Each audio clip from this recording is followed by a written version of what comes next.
Hey, this is John. I want to apologize up front if there's background noise. I'm in the streets of New York right now, upper Washington Heights area.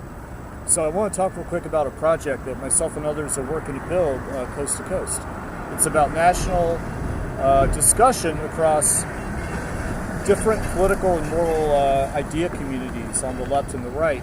And it's about humanizing discussion, intellectual honesty, and a revival of scientific free thinking, but done in ways that are outside the box and unconventional and almost asymmetric in terms of how we communicate with different people, resonate with different audiences, and bring people into dialogue.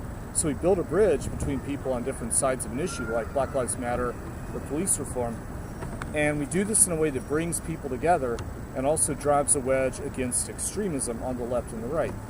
So one thing I want to talk about is a big problem across the political spectrum on both sides about the unwillingness to change people's minds and the lack of self-reflection and intellectual honesty seen in both on the left and the right both. And the reason that's a problem is because we should value intellectual honesty far more than tribalism. However, there's a big problem of mindset that my side has all the answers and that the other side is completely wrong. And this creates a kind of false binary, an us versus them mindset. And this actually makes people stupider. Not just people in political groupings, but entire societies become dumber as a result of this. And it makes us much less able and equipped to reliably arrive at answers or to even have a conversation in any meaningful way.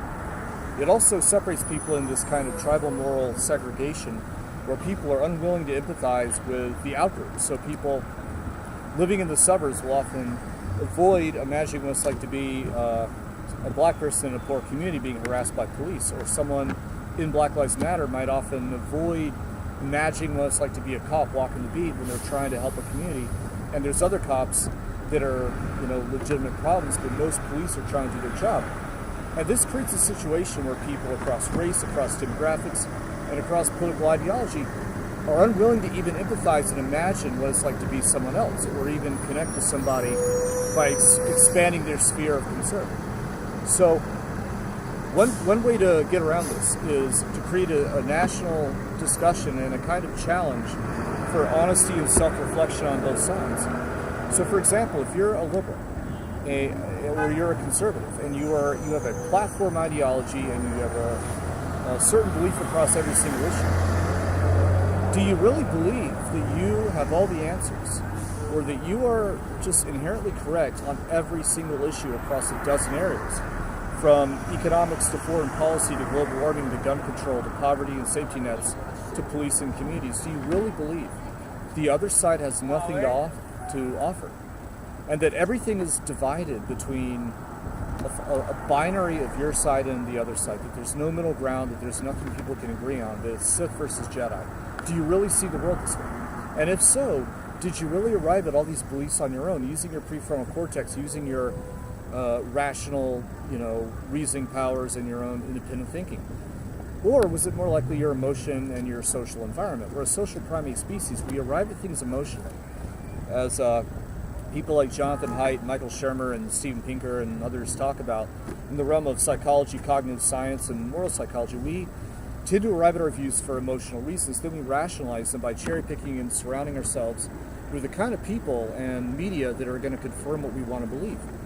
Now, with that said, if we can get people on the left and the right to engage in honest conversation, not just with other people, but amongst themselves with themselves, and to be able to have a kind of inner monologue amongst their own idea tribe about where they might be wrong and where they can improve, then we could possibly see not only the political landscape redefined in a way that aligns closer to science and free thought versus dogmatism and tribalism, which should be the real axis, but also with the inherent dignity and worth of the human person and the rights of the individual against the suppression of the individual. That should also be the real axis. The main way people align their beliefs should not be left versus right in any rigid way. It should be about reason and scientific thinking and facts and evidence versus dogmatism and tribalism. And it should also be about the dignity of the human person against the suppression of the individual. No matter what side the oppression is coming from, and no matter which side might have the facts. So if we're talking about corporate power in Latin America, and you are talking to an Occupy protester sporting a banner, and you happen to be a gun-toting conservative from Texas with the Don't Tread on Me flag, you might close your mind off to listening to what they have to say. But if they're talking about corporate power in, say, Bolivia or Guatemala through capitalism or something like that, and beneath the symbolism they surround their language with, and beneath the lexicon they express themselves with, because people on both sides express things differently, beneath this kind of symbolism, there is often a shared moral terrain, a shared common ground we can converge on. So if you're a conservative and you believe in the dignity and the innate rights of the individual, and of a family somewhere out in the middle of Kansas, or a small business, and you would stand with these people against something like eminent domain, or against gun confiscation, or against the IRS, or a government raid on a family somewhere in the Midwest, and your values stem from the belief in individual rights and the dignity of human beings, then you should also side with the poor farmer in Bolivia who's being suppressed by a corporation. This is where the axis should make us align with human beings and with reason and science, rather than with the left and the right. The same thing can be said with people on the left. If you are listening to a conservative talk about the suppression of women in the Muslim world, and you're getting angry about the use of the masculine pronoun, or about contraception, or someone being mistreated on a college campus, but you won't side with women who are standing up to theocracy in somewhere like Egypt or Saudi Arabia, then your moral compass could possibly use some tweaking, based not on left versus right, but based on the dignity of human beings. So if we can realign things based on that, and we can have an honest conversation amongst ourselves, then we can engage a culture of scientific thinking, free thought, and reason, and try to realign the moral compass and realign the conversation. And so this could be a revolution of intellectual honesty across the country. And this is something we want to promote. The movement's called Reason Revival, reasonrevival.net. We have podcasts, media, we're bringing people together. We want to get Black Lives Matter in talks, police officers, having a conversation. We want to get people, we want to get freaking Russell Brand from Occupy, talking to a celebrity on the Tea Party like John Boyd. We want to bring these tribes together and try to broker a way to see what we agree on, but also to be ruthlessly honest and challenge ourselves to be better. Both sides desperately need reform. Both sides need to be honest about what they don't know and where they can improve, and be willing to refine their views and revitalize the idea that Carl Sagan espoused, that honesty and the humility to admit what you don't know and to change your mind when your views don't align with reality, that is a virtue.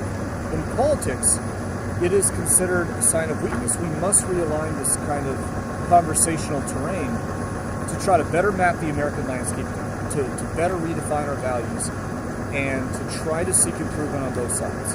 With that said, let's move forward. Thank you.